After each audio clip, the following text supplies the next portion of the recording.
Hello friends, हम पिछले lecture में ऑक्सीडेटिव फॉस्फोराइलेशन का आधा पार्ट पढ़ चुके हैं। आज हम देखेंगे कि किस प्रकार से एक NADH प्लस H प्लस से 3 ATP का फॉर्मेशन होता है और एक FADH2 से 2 ATP का फॉर्मेशन होता है। तो आगे बढ़ते हैं। पहले हम ड्रॉ करते हैं किस प्रकार से माइटोकॉन्ड्रिया की जो इनर मेम्ब्रेन है वो अरेंज होती है। तो देखो, ध्यान से देखें जरा। पहले मैं थोड़ा सा एक माइटोकॉन्ड्रिया ड्रॉ करता हूँ। ये एक माइटोकॉन्ड्रिया है, ये इसकी इनर मेम्ब्रेन है, ये इसकी आउटर मेम्ब्रेन है, ये इसकी इनर मेम्ब्रेन है, ये क्रिस्टी वगैरह है, आपको इस यहाँ पर दिखाई दे रहा है।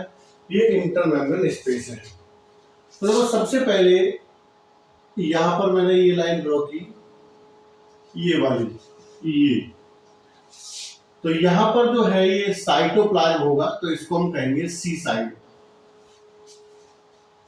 कोई दिक्कत नहीं होनी चाहिए।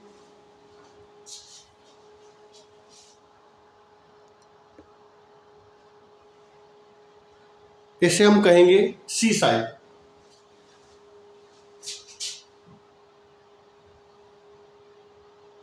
ये आउटर मेम्ब्रेन है, आउटर मेम्ब्रेन। ये इसका भी एक साइड या एक विड्थ होती है इस तरह से। उसके बाद है inter membrane space. This is inter membrane space and this is inner membrane. और जो भी इलेक्ट्रॉन कैरियर्स हैं वो सब इनर मेम्ब्रेन में हैं। और दिस इज एम साइड, या इसको हम कहते हैं मैट्रिक्स साइड। दिस इज ये है, ठीक है। इस माइटोकॉन्ड्रिया की जो सराउंडिंग्स है, ये साइटोप्लाज्म है, तो वो सही साइड हो गया। उसके बाद आउटर मेम्ब्रेन है, इसकी एक विड्थ होती है। उसके बाद ये इंटर मेम्ब्रेन स्पेस है, ये हो गया। उसके बाद इनर मेम्ब्रेन है, ये होगी। और उसके बाद M side, this is matrix side, जो माइटोकॉन्ड्रिया के अंदर की तरफ है, मैट्रिक्स साइड।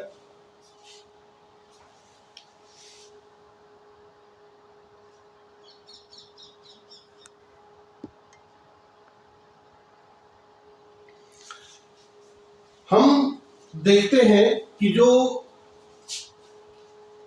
ग्लाइकोलाइसिस की क्रिया होती है और उसमें जो NADH प्लस H प्लस बनते हैं, तो इनका जब डिग्रेडेशन होता है तो NADIN plus 2 HIN plus 2 electron होता है। तो ये जो HINs हैं वो यहाँ पर बनते हैं। ये HIN इस जगह से यहाँ पर आते हैं, ठीक है। और जो ये हैं इधर वाले माइटोकॉन्ड्रिया के मैट्रिक्स साइड वाले, ये इधर आते हैं, ठीक। तो इलेक्ट्रॉन का जो फ्लो है, इस इलेक्ट्रॉन के फ्लो से ही ATP का फॉर्मेशन होता है। और इस इलेक्ट्रॉन के आदान प्रदान से, या इलेक्ट्रॉन के जो ऑक्सीडेशन और रिडक्शन से, यानी कि इसके ग्रहण करने और इसके त्यागने से ATP का फॉर्मेशन होता है। इस क्रिया को एक वैज्ञानिक जिनका नाम पीटर मिशेल था, उन्होंने जो केमी ऑस्मोटिक थ्योरी है उसके माध्यम से समझाया था। तो वही यहाँ पर काम करती है। तो इसकी जो एम साइड के, सी साइड के, साइटोप्लाज्म के या ग्लाइकोलाइसिस के जो इलेक्ट्रॉन्स हैं या HINs से वो इधर आएंगे, और जो एम साइड के वो इधर आएंगे। तो हम मोस्टली यहाँ पर बात करेंगे मैट्रिक्स साइड से। तो मैट्रिक्स साइड से इस जगह पर, या ध्यान दीजिए, ये क्रिया है NADH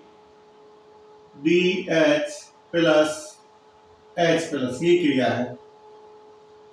जब इसका डिग्रेडेशन होता है तो ये टूटता है NADIN में प्लस 2 HIN में प्लस 2 इलेक्ट्रॉन, इस तरह से। क्योंकि NAD आयन एक अब ये ऑक्सीडाइज हो चुका है, इसने H आयन त्याग दिए तो ऑक्सीडाइज हो चुका है, और ऑक्सीडाइज होने के बाद अब इसके पास कोई हाइड्रोजन नहीं है, अपचाइज हो चुका है। मैंने बताया कि भाई NAD आयन का कोई हमारे पास इनफिनाइट सोर्स नहीं है। ऑक्सीडेटिव फॉस्फोराइलेशन होता दो चीजों के लिए है। पहला तो है कि भाई इसमें ATP का फॉर्मेशन होगा, और दूसरा NAD आयन को उस साइकिल में दोबारा से प्रवेश कराने के लिए, क्योंकि हमारे सेल के अंदर या माइटोकॉन्ड्रिया में NAD आयन का इतना अनंत सोर्स नहीं है कि कितना ही NAD आयन बना लीजिए वो स्टोर होता रहेगा, नहीं।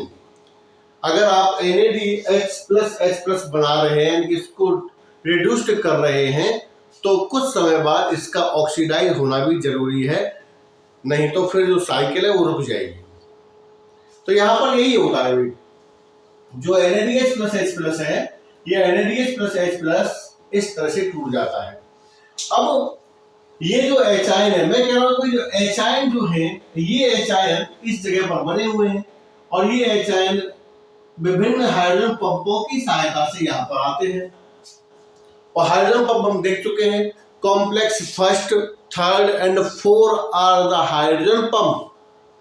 तो पहला, तीसरा और चौथा जो कॉम्प्लेक्स है माइटोकॉन्ड्रिया के इनर मेम्ब्रेन में, ये एक हाइड्रोजन पंप की तरह कार्य करते हैं।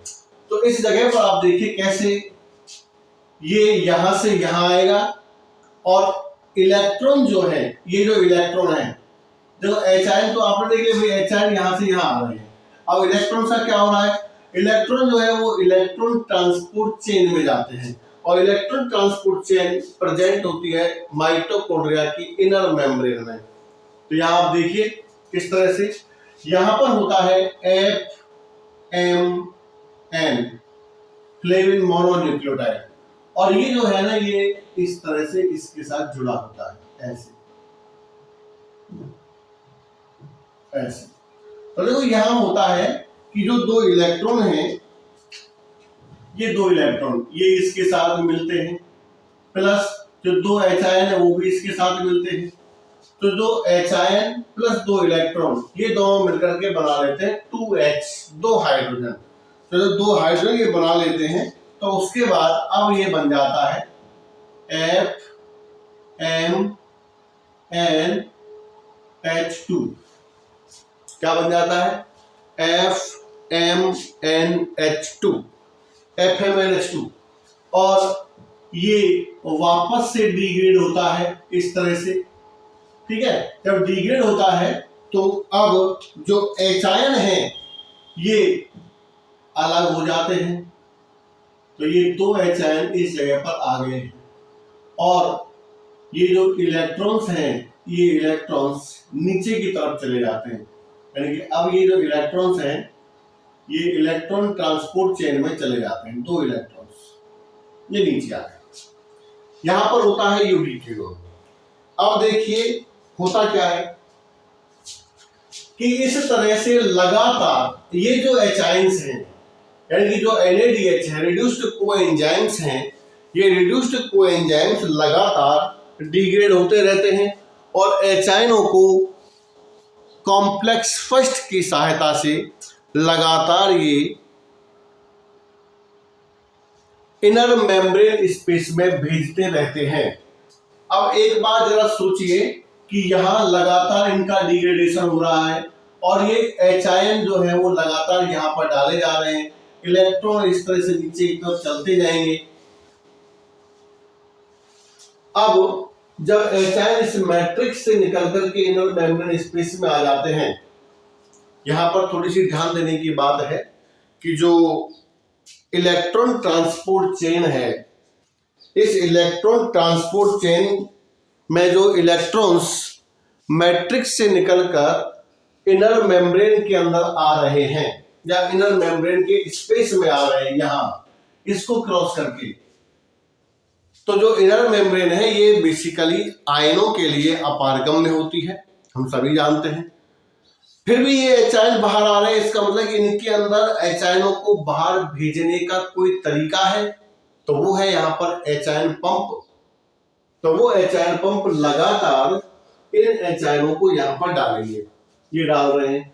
अब देखो स्थिति ये हो जाएगी कि लगातार जब एच इधर से इधर आएंगे और बीच में मेम्ब्रेन है, तो एक मेम्ब्रेन के यानी कि एक मेम्ब्रेन के दोनों तरफ सांद्रताओं में अंतर होगा।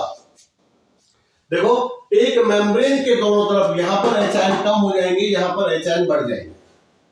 तो पहली मतलब एच की सांद्रता में परिवर्तन, फर्स्ट ग्रेडियंट इज एच की सांद्रता में परिवर्तन। सेकंड ग्रेडियंट देखना भाई कि यहां पर एच बढ़ेंगे, यहां पर एच कम होंगे, इसका मतलब है कि इस जगह पर पीएच का मान बढ़ेगा और इस कम होगा और इस तरफ पीएच का मान बढ़ेगा।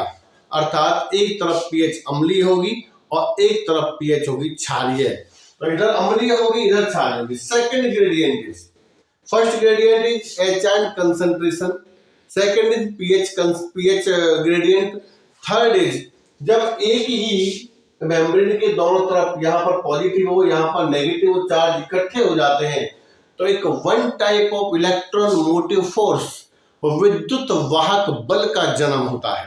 तो यहाँ पर तीन तीन ग्रेडियंट यहाँ काम करते हैं। अब स्थिति ये होती है कि ये एच जो इस जगह पर आए हैं, ये इस जगह से यहाँ पर लौटने चाहिए, यानी कि जो एच यहाँ पर घूम रहे हैं ये एच वापस से यहाँ जाने चाहिए।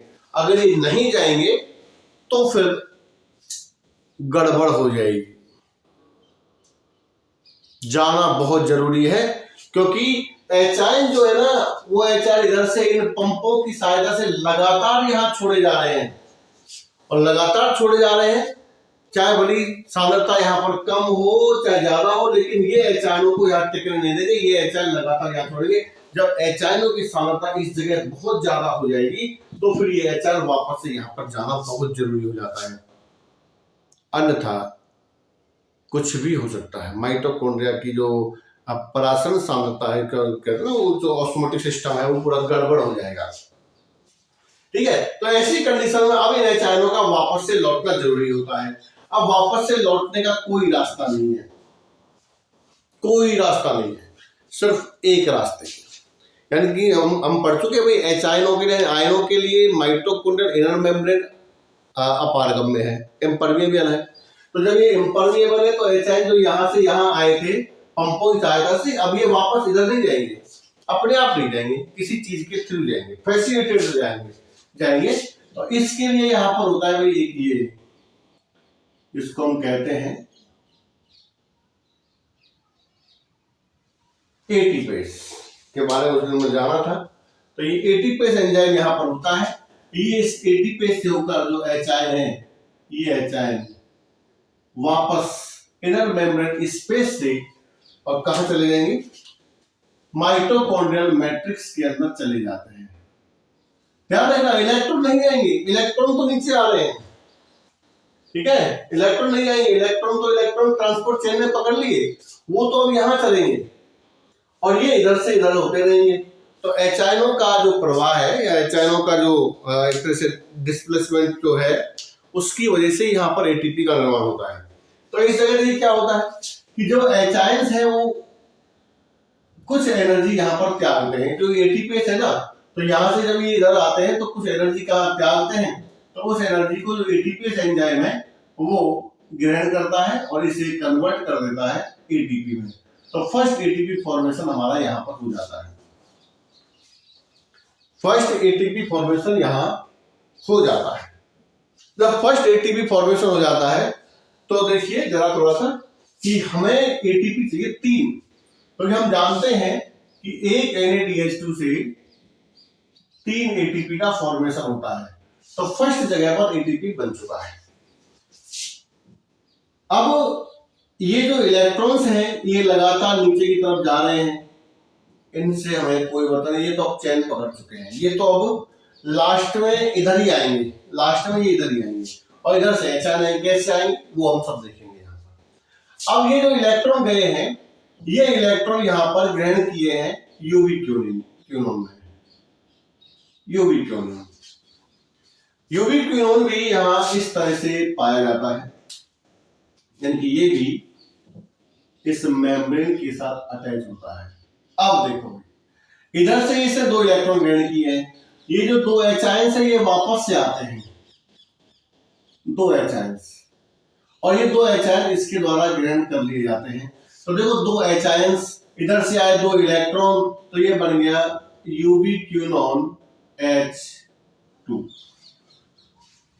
और ये वापस से टूट जाता है, और टूटने के बाद वही क्रिया H आयनों को ये यहां निकाल देता है और इलेक्ट्रॉन जो है वो इलेक्ट्रॉन ट्रांसपोर्ट चेन में चले जाते हैं। ठीक है, और वही क्रिया होगी कि लगातार जब H आयन इस पंप की सहायता से यहां पर आएंगे, ठीक है, तो इस तरह इस जगह पर H आयनों की सांद्रता परिवर्तित हो जाएगी, यानी कि बहुत ज्यादा बढ़ जाएगी, जिससे pH gradient, H ion concentration gradient and one type of electromotive force या विद्युत वाहक बल का जन्म होता है, जिसकी वजह से अब ये H आयन वापस से मैट्रिक्स की तरफ जाएंगे, और मैट्रिक्स की तरफ जाने का केवल एक ही रास्ता होता है और वो है एटीपेस, और ये 2 H आयन इधर से निकल करके इधर आ जाएंगे। ये हो गए आपके 2 H आयन जो इधर से इधर आए हैं, और ये यहां से यहां तक आने में थोड़ी सी एनर्जी को रिलीज करते हैं, यानी जितना इनका एनर्जी पोटेंशियल होता है उसमें थोड़ा एनर्जी निकालते हैं, और एडीपी प्लस इनऑर्गेनिक फॉस्फेट ये एटीपी का फॉर्मेशन कर लेते हैं, सेकंड एटीपी यहां पर बन जाता है। This is the second ATP. ठीक है, सेकंड एटीपी का फॉर्मेशन यहां हो चुका है। हम कह रहे हैं भाई हमको 3 एटीपी चाहिए, कैसे बनेंगे? 3 एटीपी चाहिए। अब इस जगह पर जो इलेक्ट्रॉन्स हैं ये नीचे जाएंगे, इलेक्ट्रॉन्स का कोई रोक नहीं है, इलेक्ट्रॉन तो अब इलेक्ट्रॉन ट्रांसपोर्ट चेन में ही चलेंगे, चाहे जहां तक भी जाएंगे, लेकिन चलेंगे ये इलेक्ट्रॉन ट्रांसपोर्ट चेन में ही। ठीक, अब एक जगह पर 2 एटीपी तो बन चुके हैं, केवल एक जगह पर एटीपी का फॉर्मेशन और होना है, और तब 3 एटीपी बन जाएंगे। तो ये जो H आयंस हैं, ये H आयंस अपना पूरा एनर्जी पोटेंशियल खो देंगे, फिर इनके पास कोई एनर्जी नहीं बचेगी। फिर ये 2 H आयन और इधर से आए हुए इलेक्ट्रॉन्स, ये दोनों H2H बनाएंगे, और जो श्वसन में हम ऑक्सीजन ले रहे हैं वो ऑक्सीजन यहाँ पर काम आएगी, और वही ऑक्सीजन फिर मिलकर H2O का फॉर्मेशन करेगी। ये इसकी टर्मिनल रिएक्शन होती है। कैसे करेगी ये हम आगे देखते हैं। तो ये जो इलेक्ट्रॉन्स हैं, ये इलेक्ट्रॉन्स अब यूवी क्यूनोन से निकलकर ये साइटोक्रोम B6 में जाएंगे या साइटोक्रोम बी में जाएंगे। ये समझो ये साइटोक्रोम बी में जाते हैं, साइटोक्रोम बी। और यहां थोड़ी सी मैं इसको अलग से बना देता हूं। यहां पर देखो ये भाई cytochrome B, cytochrome A, sorry cytochrome C1, cytochrome C, cytochrome A और साइटोक्रोम E3, ये इस तरह से होता है। ठीक है, ये सब यहीं पर है, आप इसको यहीं पर ही बनाएंगे अगर देखा जाएगा। ठीक है, तो देखो होता ये है, यहाँ तो ये कम इसलिए बता रहा हूं कि ये जो है ना इलेक्ट्रॉन ऊपर से आ रहा है, हमको पता है इलेक्ट्रॉन यहां से आया, इस साइटोक्रोम बी। अब जो साइटोक्रोम जो है ना वो आयरन प्रोटीन होती है, साइटोक्रोम आयरन, और आयरन की 2 संयोजकताएं होती हैं, आपको पता है 2 वैलेंसीज Fe+2 और Fe+3, यानी एक समय वो इलेक्ट्रॉन ग्रहण कर सकता है तो एक समय वो इलेक्ट्रॉन त्याग सकता है। तो देखो अगर इलेक्ट्रॉन उधर से आया, ठीक, तो उधर से आया तो देखो ये इलेक्ट्रॉन जो है उसका जो खेल है कुछ इस तरह से होता है। यहां से इलेक्ट्रॉन आए 2 Fe+3, सॉरी अरे 2 इलेक्ट्रॉन आ रहे हैं, यहां पर है ये Fe+3 और 2 Fe+3 2 इलेक्ट्रॉन आ रहे हैं, तो यहां पर बन जाएगा इलेक्ट्रॉन ग्रहण करने के बाद 2 Fe+2, और ये फिर वापस से यही बन जाएगा, ये 2 इलेक्ट्रॉन त्याग देगा, उन 2 इलेक्ट्रॉन्स को ये ग्रहण करेगा, तो ये इलेक्ट्रॉन त्यागने के बाद यहां से जो है ये चला गया Fe+2, सॉरी Fe+3, और ये इलेक्ट्रॉन को ग्रहण करेगा, तो ग्रहण करने के बाद यहां पर बन जाता है Fe+2, 2 Fe+2, और यहां पर क्या रहता है ये 2 Fe+3। फिर ये वापस से इस तरह से, फिर ये इलेक्ट्रॉन यहां से यहां चलता रहता है, इलेक्ट्रॉन नीचे आ जाएंगे, फिर यहां पर 2Fe+2 और ये 2Fe+3। जो दो इलेक्ट्रॉन इससे त्यागे हैं वो इलेक्ट्रॉन इसके द्वारा ग्रहण किए जाएंगे, ये बन जाएगा Fe+2 में, और फिर ये वापस से टूटेगा इस तरह से, तो ये इलेक्ट्रॉन यहाँ पर इसके द्वारा ग्रहण कर लिए जाएंगे। अब यहाँ एक चीज ध्यान देने के लायक है कि जो यूबी क्यूनोन होता है, ये यूबी क्यूनोन मूवेबल होता है, यानी कि घूम सकता है। साइटोक्रोम सी और यूबी क्यूनोन ये घूम सकता है। तो साइटोक्रोम सी के पास यहां इस जगह पर ये सब यहां है, cytochrome B, cytochrome C1, cytochrome C, cytochrome A और साइटोक्रोम E3, ये सब यहां है। ठीक है, तो हम यहां आ गए हैं, साइटोक्रोम सी और साइटोक्रोम ए पर आ गए, यहां आ गए इस तरह से 2Fe+3 और 2Fe+2 इलेक्ट्रॉन नीचे आएगा। अब यहां क्या होता है, इस जगह पर बीच में आ जाता है यूबी क्यूनोन, इस जगह पर, इसलिए मैंने इसको अलग से बनाया था ताकि समझ में आ जाए। इस जगह पर जहां पर ये है साइटोक्रोम सी, ये इस जगह पर आ जाता है यूबी क्यूनोन। तो मैं यहां पर यूबी क्यूनोन को सेट करता हूं। देखिए कैसे आता है, इसको थोड़ा सा हम हल्का देखते हैं ऐसे। देखो कि साइटोक्रोम बी, साइटोक्रोम C1 और साइटोक्रोम सी, यहां पर आता है यूबी क्यूनोन। तो यूबी क्यूनोन जो है वो इलेक्ट्रॉन्स और हाइड्रोजन्स दोनों को ग्रहण करता है। यहां तो यहां पर आ गया इलेक्ट्रॉन जो ग्रहण किए वो आ गया यूबी क्यूनोन, और यूबी क्यूनोन जो उसी की तरह है ऐसे, और ये यहां से 2 H को ग्रहण करेगा, 2 इलेक्ट्रॉन इधर से आ रहे हैं, तो ये बन जाएगा यूबी क्यूनोन H2, और ये इस तरह से ही बदल जाता है। ठीक है, और जो H हैं वो यहाँ पर आ जाएंगे, 2 H, इलेक्ट्रॉन्स जो है वो नीचे निकल जाएंगे।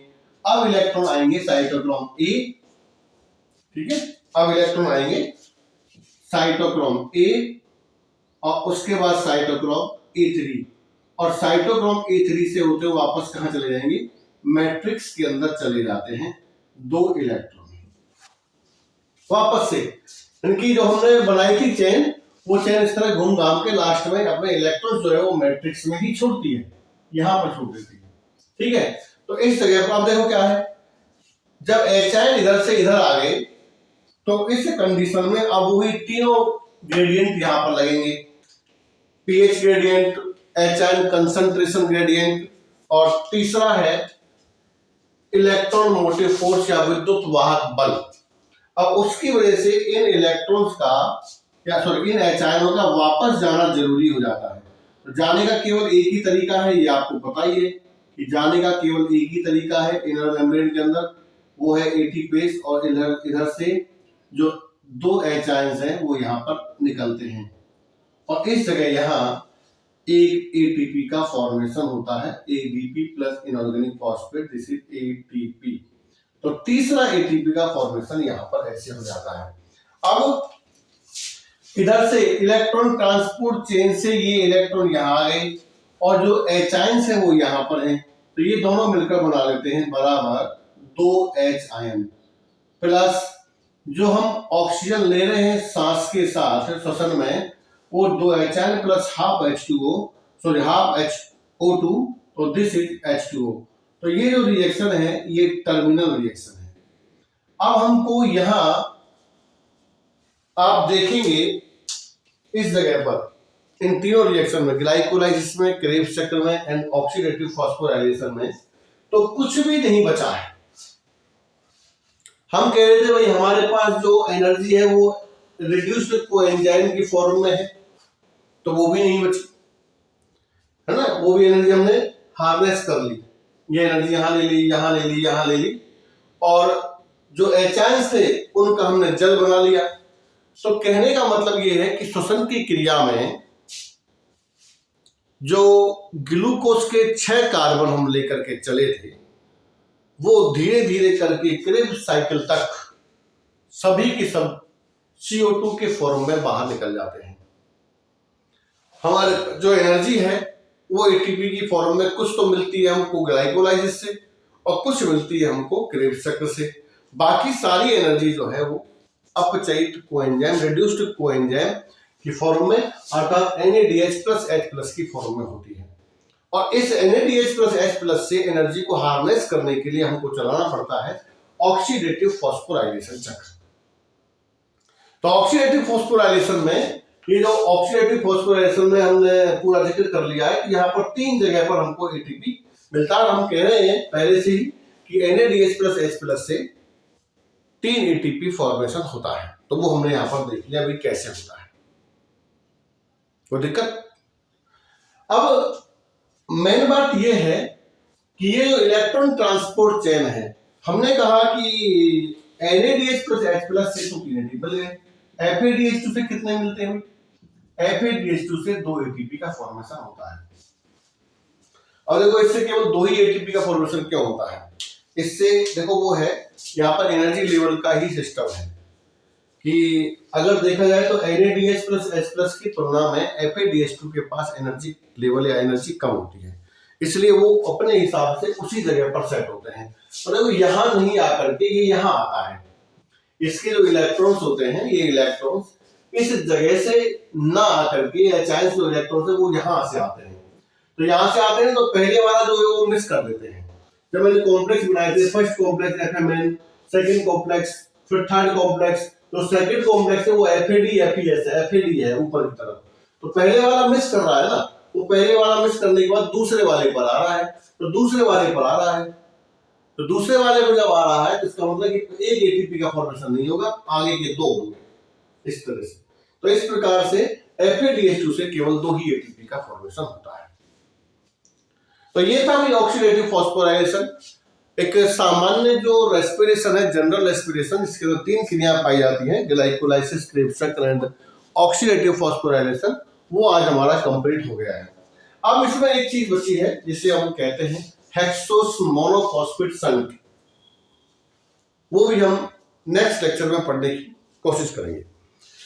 समझिए, पढ़िए, लाइक कीजिए, कमेंट कीजिए, सब्सक्राइब कीजिए। Thank you very much.